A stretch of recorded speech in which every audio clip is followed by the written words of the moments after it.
In the parlance of the late, great Nathaniel Hawthorne, Dr. Ronald Bennett was no mooncalf. Revered as the doyen of archaeology, he was a man of astounding intellect, and one reputed for his fixating inquiries into the heart of the ancient world. His sudden disappearance, however, had set the academia aflame. Whispers flitted amongst the corridors of an arcane artifact he had found rumored to be imbued with mystical properties. As his fervent disciple, I was entrusted with the mantle of his legacy. Sweat clung to my brow as I mulled over his latest journal entries, seeking clues to his whereabouts. The startling revelations therein promised a world beyond the confines of traditional archaeology, each word a hammer blow against the bedrock of our assumed reality. It charted a course across the globe, a trail of breadcrumbs towards the truth of an ancient civilization cloaked in shadows and secrecy. Studying his cryptic notes intrigued me. "The Moor of Pan-Ku does exist," he wrote, effused with excitement, "as too is the Nameless Order, the vigilant sentries of its dreadful power." His annotation was sparse, yet suggested of an organization as old as civilization itself, sworn protectors of arcane artifacts, gatekeepers of truths too potent for an untempered world. Time, it seemed, had not eroded their resolve nor their nefarious appearances whenever such artifacts surfaced. Hounded by the disquieting intimacy of mortal danger, my pursuit led me to remote villages anthropologists had been ignorant of, and into the vaulted tombs of forgotten emperors. I was tailed, shadowed by those who found comfort in darkness and obscurity.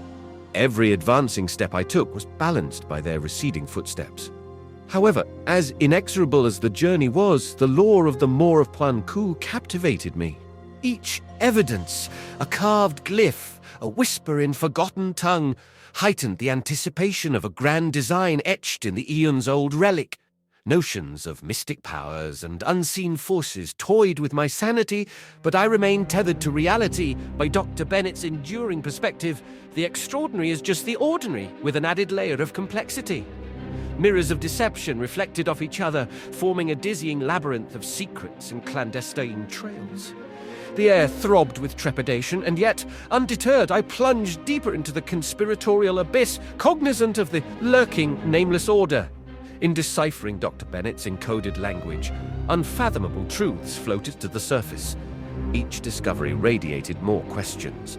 A cobweb spun intricately within an enigmatic realm where myth was history and whispers of an omnipotent force loomed ominously.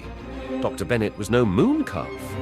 He had discerned the turnings of the universe in the grains of sand, for each particle was pregnant with epic tales of antiquity. He had perceived the twinkling ember in the ashes, the story that lay beyond the gory battles, now a mere footnote in the annals of history. As miles folded under my relentless pursuit, I found myself drawn further into the tapestry of this unseen world, coursing through veins, old and forgotten by humanity, but throbbing with ageless tales. There was no going back. The snowball had started rolling, and some remnants of Dr. Bennett's intrepid curiosity kept me treading the dangerous path. Mid the doubters and scoffers, I chose to be the torchbearer, committed to the adventure that promised to reshape our understanding of our past, present, and possibly our future. As I now stand on the precipice of comprehension, staring into an abyss that promises to reveal more than the rationale can fathom, I can't help but wonder if I'm ready.